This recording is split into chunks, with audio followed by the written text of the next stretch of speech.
وما ارسلناک الا رحمتا للعالمین،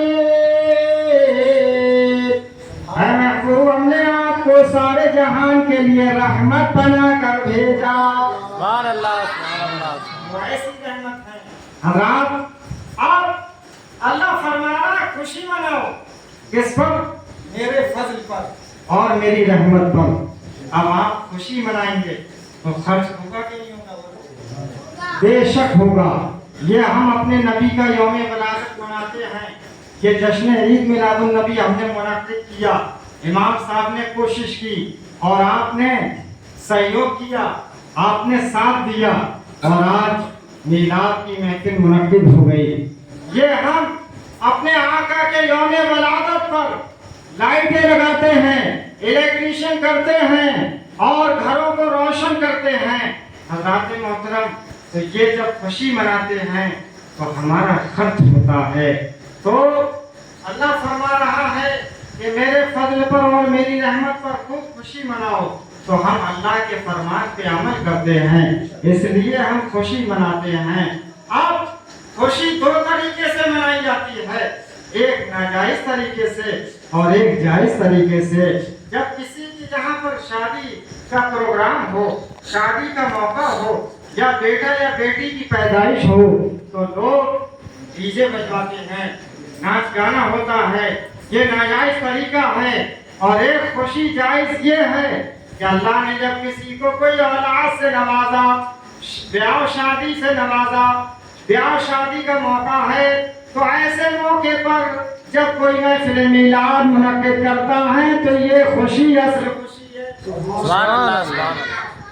اس میں خرچ کرنا یہ ثواب کا کام ہے اور یہ خوشی منانا یہ جائز ہے، ایسی خوشی منانا جائز ہے۔ تو یہ جائز طریقے سے منانا خوشی ہوئی اور وہ ناجائز طریقے سے خوشی منانا ہوئی۔ اب جب ہم اپنے آقا کا یوم ولادت مناتے ہیں یا کوئی بھی پروگرام ہوتا ہے، بیٹا یا بیٹی کی پیدائش ہوتی ہے، اس سلسلے میں ہم جو بھی ہم درود فاتحہ کرتے ہیں اور محفل میلاد منعقد کرتے ہیں، اس میں جو خرچ ہوتا ہے اللہ فرماتا ہے جو تم نے دین کے کام میں، دین کے راستے میں تم نے خرچ کر دیا ہے، ہوا خیر مما یجمعون، وہ بہتر ہے جو تم نے گھر میں جمع کر کے رکھا ہے۔ سبحان اللہ سبحان اللہ۔ اس سے بہتر وہ ہے جو تم نے گھر میں جمع کر کے دولت رکھی ہے۔ اگر کسی کے پاس 10,000 روپے ہیں اور 5,000 روپے اس نے دین کے کام میں خرچ کر دیے، جشن عید میلاد النبی کے موقع پر خرچ کر دیے، تو اللہ فرماتا ہے وہ جو خرچ کر دیے گئے ہیں وہ بہتر ہیں جو بچا کے پیسے رکھے گئے ہیں۔ سبحان اللہ سبحان اللہ۔ وہ بہتر ہے جو خرچ کر دیا ہے، بچانے سے وہ پیسہ بہتر ہے جو خرچ کر دیا گیا ہے۔ بتا دے گا حضرات، اب یہ ہم جشن عید میلاد النبی مناتے ہیں۔ دیکھو دنیا میں روز بچے پیدا ہوتے ہیں، قیامت تک ہوتے رہیں گے، لیکن دیکھو ہمارے نبی کے شان سے تشریف لائے۔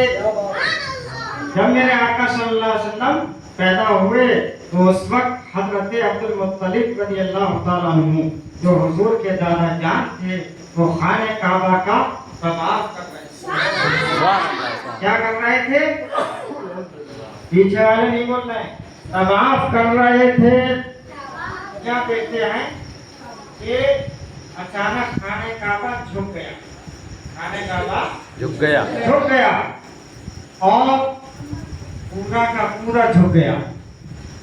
حضرت عبد المطلب رضی اللہ تعالیٰ عنہ کے ذہن میں سوال پیدا ہوا کہ کوئی طوفان نہیں آیا، کوئی زلزلہ نہیں آیا، کوئی بھوکمپ نہیں آیا، لیکن یہ خانہ کعبہ پورا جھک گیا۔ آس پاس کی بلڈنگ سلامت ہے، آس پاس کے مکان سلامت ہیں، یہ خانہ کعبہ کیوں جھک گیا؟ دماغ میں سوال پیدا ہوئے ذہن میں سوال پیدا ہوئے، آپ نے سوچا چلو گھر چل کے دیکھا جائے، اور خانہ کعبہ جھکا تو کسی اور طرف نہیں جھکا. خانہ کعبہ سمجھ رہے ہو؟ کعبہ شریف جو اللہ کا گھر ہے، کعبہ اللہ، اور کعبہ شریف کسی اور طرف کو نہیں جھکا، بلکہ جھکا تو کدھر جھکا؟ ادھر حضرت آمنہ کا گھر تھا، سبحان اللہ.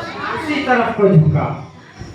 تو آپ کے ذہن میں یہ سوال پیدا ہوا، آپ نے سوچا چلو گھر چل کے دیکھا جائے کیا معاملہ ہے، کیا راز ہے، کیا وجہ ہے کہ آج خانہ کعبہ جھک گیا ہے اور کسی اور طرف کو نہیں جھکا ہے، بلکہ جدھر آمنہ کا گھر ہے اسی طرف کو جھکا ہے.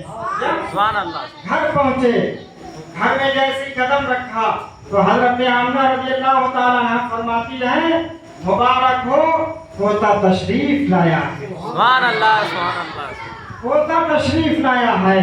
اتنا سنا تو حضرت عبد المطلب کے جو ذہن میں سوال پیدا ہو رہے تھے، سارے سوالوں کا جواب مل جاتا ہے اور آپ سمجھ جاتے ہیں کہ یہ خانہ کعبہ جو جھکا ہے یہ بھی اللہ کے محبوب کی خوشی بنا رہا ہے، سبحان اللہ. سبحان اللہ. یہ بھی استقبال کر رہا ہے، یہ بھی سواگت کر رہا ہے، یہ بھی ویلکم کر رہا ہے. اسی لیے تو کسی نے کہا ہے کہ سرکار کی آمد کا انداز نرالا ہے، سرکار کی آمد کا انداز نرالا ہے، اور مکے میں ہوئے پیدا گھر گھر میں اجالا ہے، اور ظاہر میں حلیمہ نے سرکار کو پالا ہے، اور سچ یہ ہے حلیمہ کو سرکار نے پالا